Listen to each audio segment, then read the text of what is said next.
Hi friends, அனைவருக்கும் வணக்கம். எல்லோரும் எப்படி இருக்கீங்க? இந்த vlog வந்து ரொம்ப இம்பார்ட்டண்ட்டான விஷயங்களை ஷேர் பண்ணியிருக்கேன். எப்போயும் நம்ம வீட்டை மங்களகரமாக வச்சுக்கணும். நான் நிறைய vlogல உங்கள் கூட ஷேர் பண்ணிக்கிறேன். நமக்கு வர துன்பம், கஷ்டம், பல பிரச்சனைகள்லேருந்து நம்ம வீட்டில் இருக்க பாசிட்டிவிட்டி நம்மளை காப்பாற்றும். நான் எப்படி முருகரை வழிபடுறேன், முருகர் வந்து எனக்கு நிறைய விஷயத்தில் ஹெல்ப் பண்ணியிருக்காரு. நம்ம என்ன கேட்குறோமோ அதை கண்டிப்பாக கொடுப்பாரு.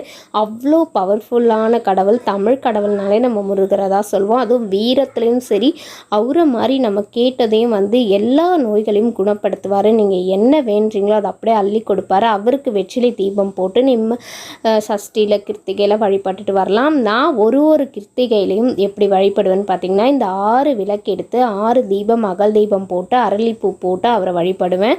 ஒரு வாட்டியும் நம்ம வீட்டில் நல்ல நாளில் வந்து உப்பு, மஞ்சள், கல்லுப்புலாம் வாங்கி வச்சு வழிபடும் போது என்றைக்குமே அந்த செல்வம் நமக்கு குறையாமல் இருக்கும். கல்லுப்புல மகாலட்சுமி வாசம் செய்வாங்க.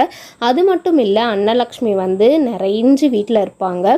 ஒரு வாட்டியும் நான் தீபம் போட்டுறத உங்களுக்கு இதில் காமிச்சிருக்கேன். முருகரை நான் வழிபடும் போது செவ்வாய்க்கிழமையும் சரி, சஷ்டிலையும் சரி, நம்ம வீட்டு நிலவாசலில் கோலம் போடுறது, வாசல் தெளித்து கோலம் போடுறது, இது எல்லாமே ரெகுலராக நான் ஃபாலோ பண்ணுறது தான். நம்ம வீட்டு நிலவாசல் எப்படியும் மங்களகரமாக இருக்கும்போது நம்ம வீட்டுள்ள துஷ்ட சக்தியே நுழையாது.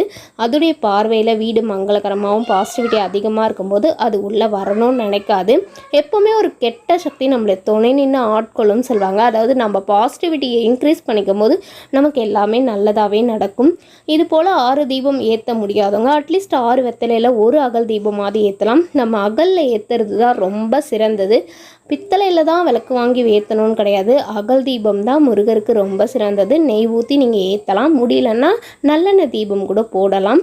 அவருக்கு ஒரு நாள் நான் பிரசாதம் செய்ய டைம் இருந்தால் பிரசாதம் செஞ்சு வச்சு படைப்பேன். அப்படி இல்லைன்னா ஃப்ரூட்ஸ் வச்சு படைப்பேன். அதுவும் இல்லைன்னா நட்ஸு அந்த மாதிரி ஏதாவது டேட்ஸ் வச்சு படைப்பேன்.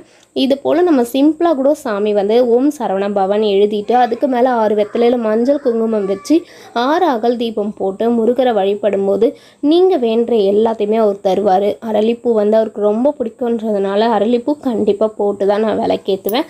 ஒரு வாட்டியும் நான் சாமி கும்பிடும்போது இந்த கிளிப்பிங்ஸ்லாம் எடுத்து உங்களுக்காக மொத்தமாக ஷேர் பண்ணியிருக்கேன். நிறைவேற்றுவார்.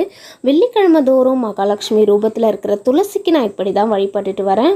ஒரு அகல் தீபம் ஏற்றி வச்சுட்டு அரளிப்பூ, சாமந்தி பூ, என்ன பூக்கள் இருக்கோ அந்த பூக்கள் போட்டு 2 பத்தி ஏற்றி வச்சு வழிபடுவேன். வாசலை எப்போவுமே கோலம் அழகாக காலையிலே எழுந்து கோலம்லாம் காலையில் சூரிய உதயத்துக்கு முன்னாடி எழுந்து வாசல் தெளித்து கோலம் போடுறது. ஒரு சஷ்டிலையும் செவ்வாய்க்கிழமையிலையும் பார்த்திங்கன்னா முருகரை இப்படி தான் வச்சு நான் கிச்சனில் வழிபடுவேன். நம்ம பூஜை ரூம்லேயும் வழிபடலாம். அங்கே இடம் சின்னதாக இருக்குன்றதுனால நான் கிச்சனில் வந்து கோலம்லாம் போட்டு அப்படி தான் நான் வழிபட்டுட்டு வருவேன். எப்போயாவது பார்த்திங்கன்னா ஒரு தீபம் ஏற்றி வைப்பேன். ஏன் பார்த்திங்கன்னா எனக்கு ரொம்ப டைம் இல்லாதனால 6 விளக்கு ஏற்ற முடியலனா ஒரு தீபமாவது ஏற்றணும். என்னோடய பூஜை ரூம் இப்படி தான் இருக்கும். எப்போவுமே மங்களகரமாக இருக்கும். நான் இப்படி தான் வச்சுக்குவேன். அதாவது பார்த்திங்கனாலே தெரியும், பாசிட்டிவ் இன்க்ரீஸ் ஆகும். ஒரு மாதிரி அந்த ஒளி சுடர்லையே வந்து தீபத்தோட அருளும் அங்கே தெய்வீக சக்தி இருக்கிறத நம்மளால் உணர முடியும். அந்த காலத்துலலாம் நிலவாசலில் வந்து பெண்களோட நெஞ்சு பகுதிக்கு நேராக தான் விளக்கேற்றணும்னு சொல்லிட்டு மாடம் அமைச்சிருப்பாங்க. இது போல் மாட விளக்குகள் கடையில் விற்கிது. நம்மளும் வாங்கி இது போல் மாட விளக்குகளை நம்ம நிலவாசல் படிக்கிட்ட நம்ம ஃபிக்ஸ் பண்ணிவிட்டு விளக்கேற்றினா ரொம்ப நல்லது. இது போல் மாட விளக்குகளும் விற்கிது. இது போல் கூட நம்ம வாங்கி ஃபிக்ஸ் பண்ணிக்கலாம். கண்டிப்பாக உங்களுக்கு பிடிச்ச மாதிரி விஷயத்தை நான் ஷேர் பண்ணுவேன். மறக்காமல் லைக் பண்ணி, ஷேர் பண்ணி, சப்ஸ்கிரைப் பண்ணிக்கோங்க. ஓகே ஃப்ரெண்ட்ஸ், நெக்ஸ்ட் வீடியோவில் உங்களை மீட் பண்ணுற மாதிரி இருக்கும். பாய், தேங்க்யூ.